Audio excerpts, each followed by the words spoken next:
Our final team, also probably our most combustible team, I think we would agree, the Utah Jazz. What is your biggest question? I feel mean asking you to limit it to the biggest question because I'm sure we all have dozens upon hundreds upon thousands of questions about the Jazz. Is it time to blow it up? And, does related kind of subset of that is that what Danny Ainge at this point in his NBA life, does he want to do that? Does he want to fully restart again? Just got there. And I know people will say, well, Dwayne Wade is a very, very small minority owner, does not have say over personnel decisions. Like, let's just stop with that. Like, he's not going to be, he can come in and be like, hey, we're trading Donovan Mitchell. Like, I don't think that's good. And Danny Ainge is going to be, yes, we're trading Donovan Mitchell. Like, Danny Ainge is running the show there. But is it time to blow it up? Or do you make one more run at retooling around the Mitchell Gobert combo and go forward that way? I tend to lean more towards the latter. I do think we're going to see them make one more run with trying to rebuild it around them versus really kind of going all in and blowing it up. But I do think part of what that equation will be, it'll be one more run with those two guys under a new head coach and then see where it works. So I think Quinn Snyder's done there. I agree with you on Quinn Snyder. I'm just questioning if you're going to make the one more run, why stand basically so pat at the trade deadline? To me, that sort of implied a lack of faith in this core and that some sort of a breakup was inevitable, whatever it was. And I think they're good enough to where as many problems as they had, if you would have made that type of a trade, and I know they would have to trade distant first round picks, 2026 is the first one available for them. The windows in the NBA are just so slim. And this year with the Nuggets and the Clippers sort of out of it, like that arguably would have been the time to do it. And to not do it makes me think that they are going to skew toward wholesale changes. And I knew we were going to have the same question. And I said it to you when you were looking at including Quinn Snyder, just their entire core of Rudy Gobert, Donovan Mitchell, Jordan Clarkson, Bojan Bogdanovic, Mike Conley, Royce O'Neal. If you set the over under of like 2.5 of those guys being gone before next season, would you take the over or the under on that? I would take the over. I just don't know that it's going to be the two guys everybody thinks. Like I do think it's so my experience of 20 years basically of Danny Ainge running the team I cover most closely is a lot of almost during those 20 years, I'm sure. Yeah. There is no it's not a sense of loyalty that he lacks, because there is loyalty, but there's no sentimentality. There is no like this.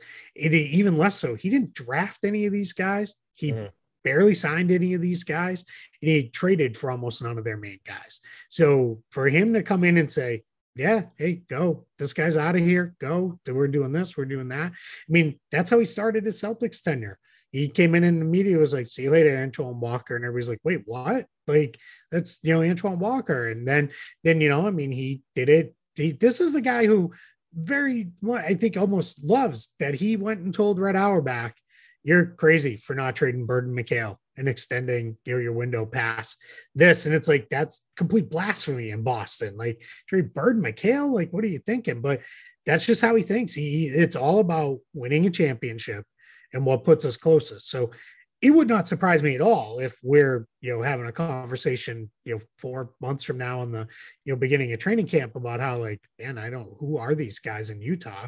And they've got, 700 draft picks moving forward. Like, that wouldn't surprise me at all. If that's the direction this goes. I just, something tells me they're going to give it one more go with Mitchell and Gobert, but with kind of, if they can, all different pieces around them, because someone will talk themselves into Mike Conley will be better for us. Like, and we need, where we talked about Minnesota. If you're Minnesota and you're like, we need that veteran point guard who can just kind of set us and get us there, could they talk themselves into, yeah, Mike Conley's good.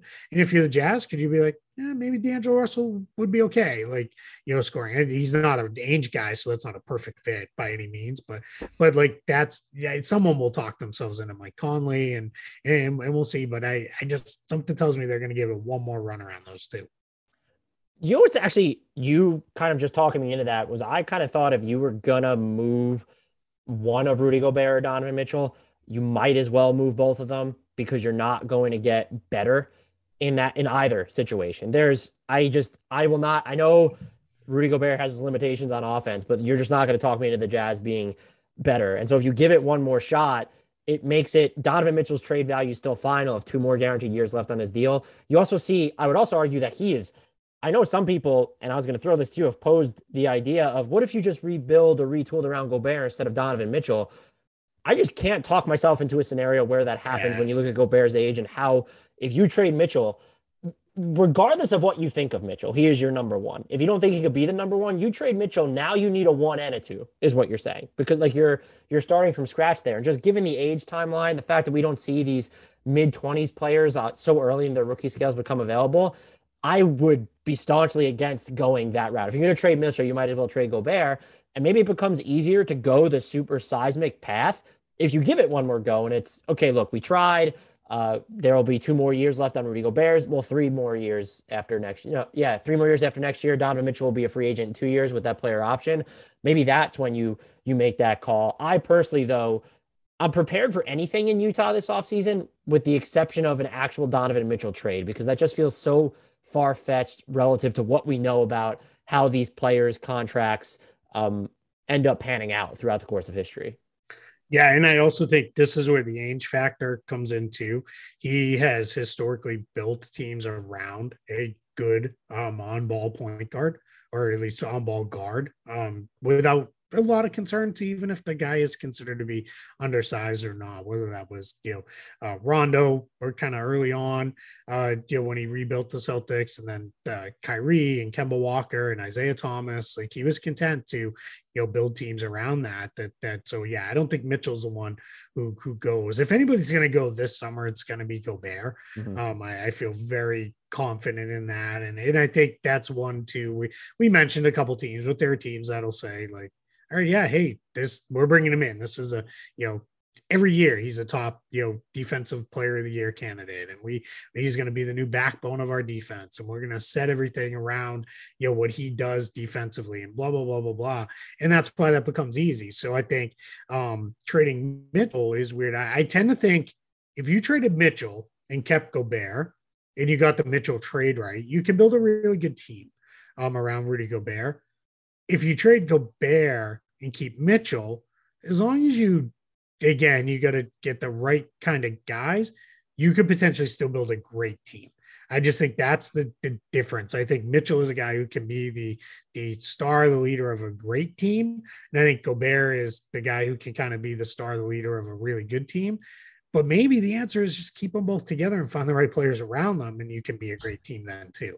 We're running out of time, right? Like it's you at most. This has 1 more year shelf life under a new coach, and that's how everything feels fresh, and off we go. But if it doesn't work after 1 more year, then it's out, and then you run the risk of now you wasted another year of Mitchell, and he's going to be upset, and do you lose him in 2 years? Like that's where you got to balance, what's good for us today versus what's good for us tomorrow, versus a year from now versus 2 years from now. That's that you got to be looking at all the time horizons.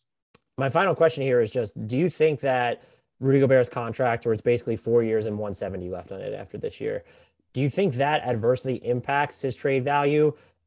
Just because by seeing a team like the Mavericks link so heavily to him, I'm looking at what the Mavericks' best package is, and it's what this year's pick, 25, 26, whatever it is, and then 2025 and 2027.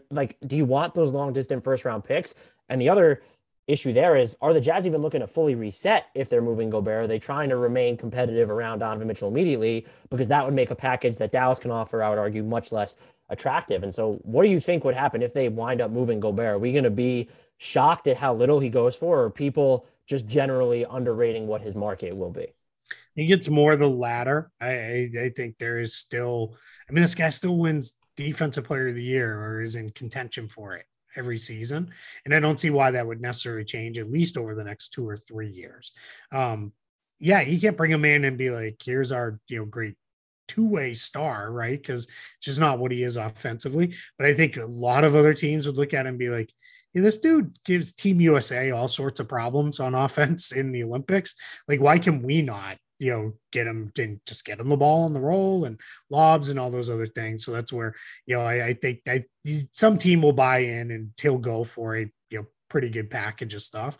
I also, though, if I was the Jazz, I would not be upset if, I could get picks, 3-4 years down the line now, maybe even 5 or 6, because I do think there's potential that when Gobert goes, as far as like ages out, it's just going to go quick and it's going to be done.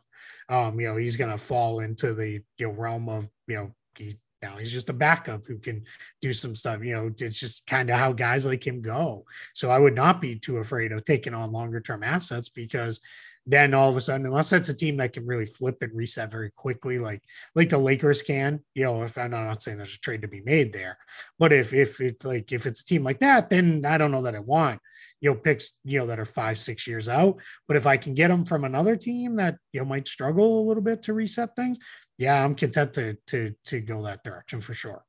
And I guess Danny Ainge would be the type of CEO that would make that deal. I mean, we've seen him prioritize distant picks in the past. Yeah, they'll be mega interesting for the offseason. Keith, thank you so much for giving us 90 plus minutes on this podcast. Are you able to tell our fantastic listeners where they can find you and all the great work that you do?